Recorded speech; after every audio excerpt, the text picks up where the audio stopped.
Hi, my name is Paweł Spechalski and welcome to the second part of my tutorial how to set up INAV 2.0, but not only 2.0, also probably most of the future versions and also past versions on the flying wing.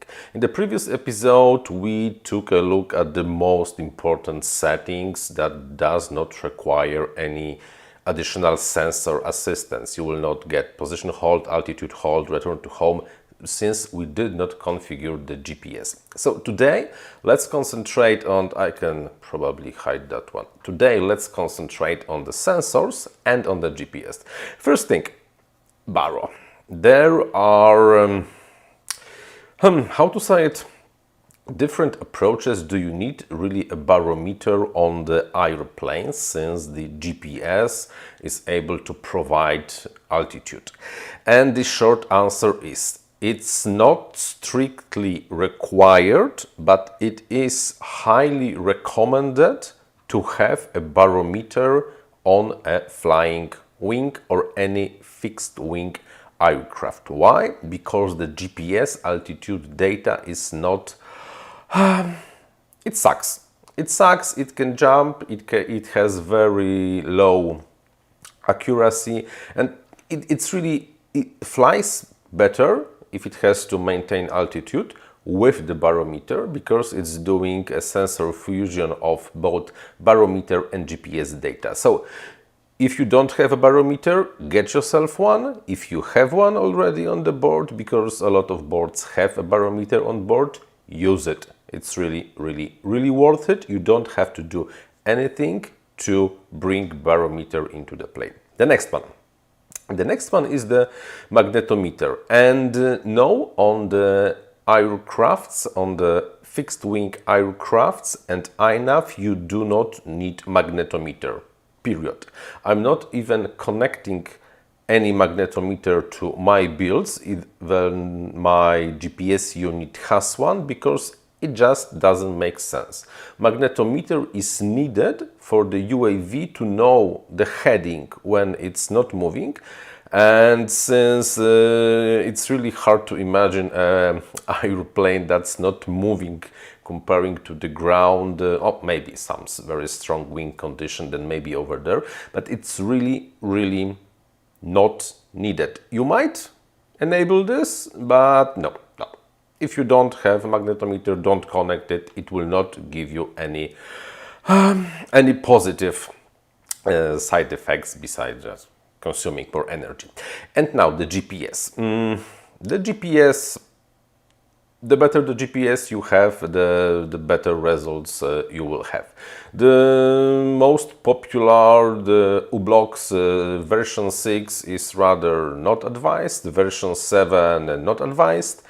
Version 8 with M8N series, highly recommended, with probably the best value product price Bayesian BN880 with a compass, or the smaller and the cheaper one BN220, and the new Matek GPS unit, which is also very interesting design. The links to all of that are in the description, so go there.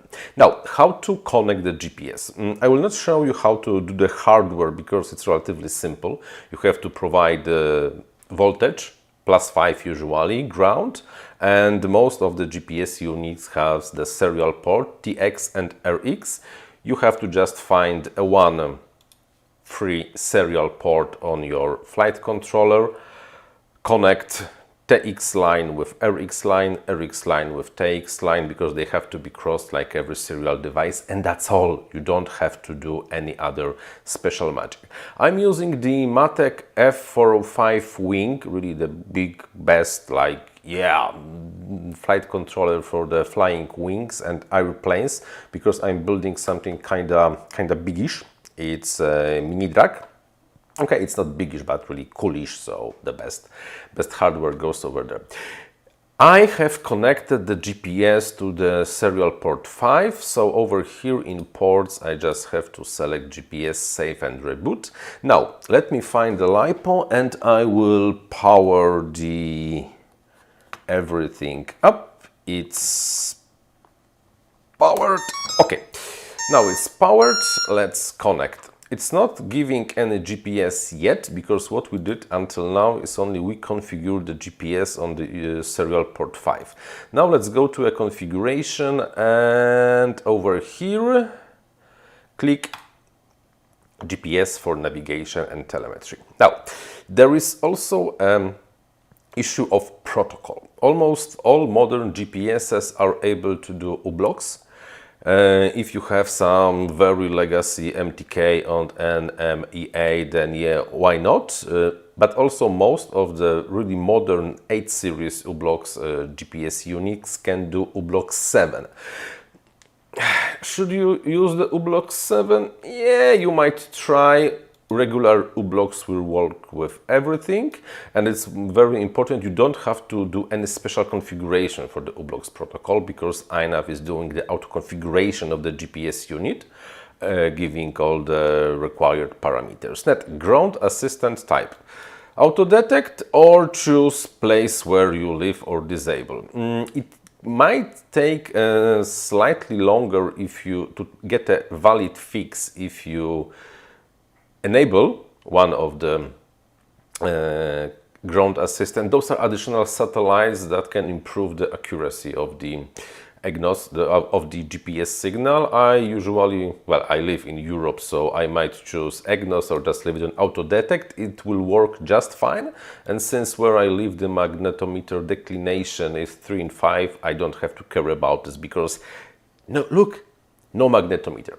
Okay, this is covered. Another thing is, will my GPS out of the box work with all the possible satellite position providers? Yes. By default, INAV is enabling GPS unit, of course, as long as the unit is capable of such a thing, to catch GPS, Russian, how it's called, GLONASS. It also will try to use the European Galileo and Chinese. No, Chinese. I don't think Chinese will be enabled, but GPS, GLONASS and Galileo are enabled by default. Wait, now I'm not sure about the Galileo, but we will go over there in a second. Save and reboot, because we enabled this, and let's see if we have to wait for the sounds, and now the GPS is detected. If the icon over here is blue, that means the INAV has a solid link with the GPS unit. The communication is working.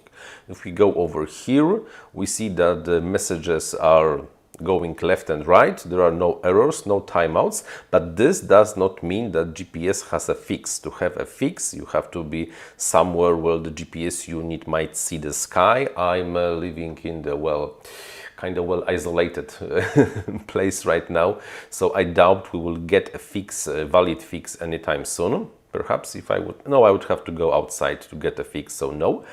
This, like I said, only means that the GPS unit is working correctly, it's communicating with INAV, not that it has a fix. Give it some time, because from time to time the cold start of the GPS can take even 20 minutes or something. So right now let's check if, oh yeah, I was wrong. The INAV, after all, is not using Galileo by default. The GPS U-blocks use Galileo by default is off.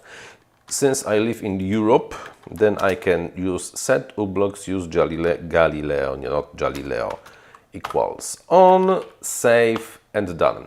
If you are from the United States or America or Asia, Australia, ignore the Galileo, because you will probably not get very good coverage with Galileo over there. Just go with the defaults. Now, still the GPS is online. We can start taking a look at what we could do right now. All the important settings are located in the advanced tuning section. You might ignore the multi-rotor navigation settings, because you're not using multi-rotor but a flying wing right now. And also ignore the position estimator settings. Those settings are for the settings of the sensor fusion, which sensor is most valuable when we are doing position or speed or vertical speed, horizontal speed. Leave it as default. I never really had a need to change anything over there, because why should I? Something, if on the very old GPS units you are getting poor results, you might try checking this off, because some older GPS units might have problem computing the velocity. That's why it might get sense on those to disable to GPS data for velocity calculation. If you have a new unit, leave it on defaults, it will be just fine. Now, fixed wing navigation settings, the most important one, right? Cruise throttle, min throttle, max throttle, this is something dependent on your aircraft. You will not know how much throttle you need to cruise if you do not launch it into the air, so come on, you don't know. The next two settings are very important for the flying wings, especially max bank angle that the INAV can do during the navigation, return to home, or loitering in the position hold. Default 20 degrees is, well, rather usually not enough. Some of the flying wings will not be able to really to make a tight turn with only 20 degrees bank angle, so it's really safe to increase this to 30. But it's still safer to increase it to maybe 40. If during the turns the airplane will be dropping nose, then decrease this value slightly, but for sure 30 is the reasonable minimum. The climb angle and it's also the dive angle, leave it at 20, it will be more or less fine. No, I'm wrong, haha, I'm also wrong from time to time. Climb angle and the dive angle. Dive angle, leave it as it is. Climb, it all depends how much power you have in the motor. Honestly, I suggest to leave it on defaults. And now, pitch to throttle ratio. This is information how much INAV should boost the throttle when you do a climb or a dive in the automated modes. One more time, you don't know it if you will not fly it. So, the general rule, if, for example, during loiter or return to home, it's applying too much throttle when it tries to gain some altitude, lower this value, but if it's not applying enough extra throttle during the climb and airplane is coming close to a stall, then increase this value. But for the first flights, leave it the default. Actually, I think all my planes fly at default. Yeah, something like that. And the loiter radius. Default 50 meters radius is, well, let's say reasonable. You might want to make it bigger value if you have a need to do so. If not, then just leave it as it is, should be fine. If, of course, if the airplane is not able to maintain this radius when doing loiter, increase the banking angle or just increase the loiter radius so the values are closer together. And now let's go to RTH and landing settings. RTH altitude mode. My suggestion, leave it as it is. Probably it's the best value because it will climb to the RTH altitude if below, but it will keep the current altitude when RTH is enabled and the UAV is starting to go home. But default 10 meters, well, let's say it's not very reasonable value for an aeroplane because 10 meter RTH might be kinda like, so let's say 40 meters should be really enough. Next, climb before RTH. On the multi-rotors, yes, leave it as it is, but on the fixed wings, disable this value, because if this value is enabled, then before the RTH will begin, the aeroplane will try to reach the RTH altitude. So if you, for example, were going away from yourself and were below the RTH altitude and you enable RTH, it will first start to climb and only then turn around. It's really reasonable to disable and so that the RTH begins before the climb and UAV climbs and goes home at the same time. Climb regardless of position sensor held, no, rather don't change it, tail first doesn't make sense. And now, land after RTH. It really depends what you want. If the INAV can land an aeroplane. Yes, it's not perfect, it's more like circling down and then in the final phase just locking the angle and slowly gliding down.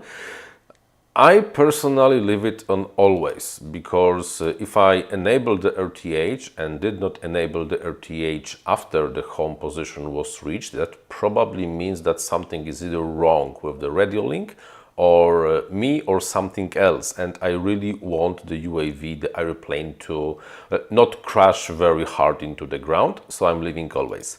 If only on failsafe would be used, then it would land only after the failsafe accident happened, not manual RTH switch, and never will just leave it to loiter forever until the battery leaves, and then just crash into the ground because nobody knows what's happening. Vertical landing speeds, 2 meters per second, yeah, it's okay for the initial descent, but if you are using landing, then probably the mean landing speed at altitude of 50 centimeters, it's not really a good option, because the altitude can drift, and this is the altitude when the descent will start, will reach the slowest vertical speed. Set it to, I don't know, 10 meters, 15 meters. That really is a reasonable value. Starting from this moment, it will start circling slower and slower. Also, this is the place when the UAV will lock position, disable the motor and just glide home.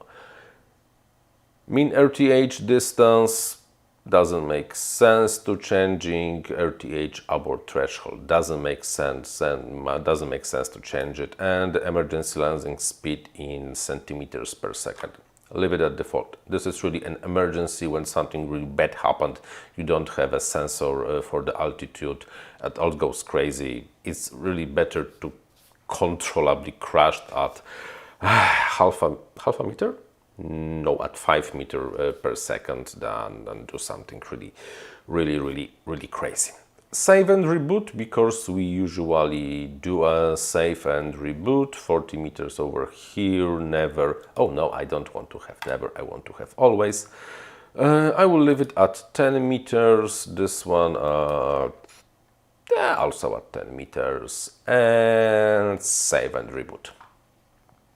Now, after the reboot is done, okay, it booted.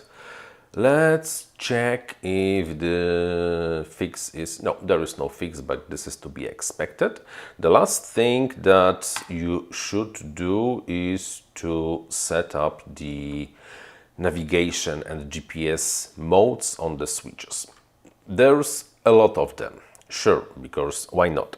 But the most important are NAV AltHold and NAV PosHold. I usually want to have PosHold with the NAV hold at the same switch, because if I switch to loiter, I want this thing to loiter and keep the altitude, not only do one of those things, because it doesn't make sense.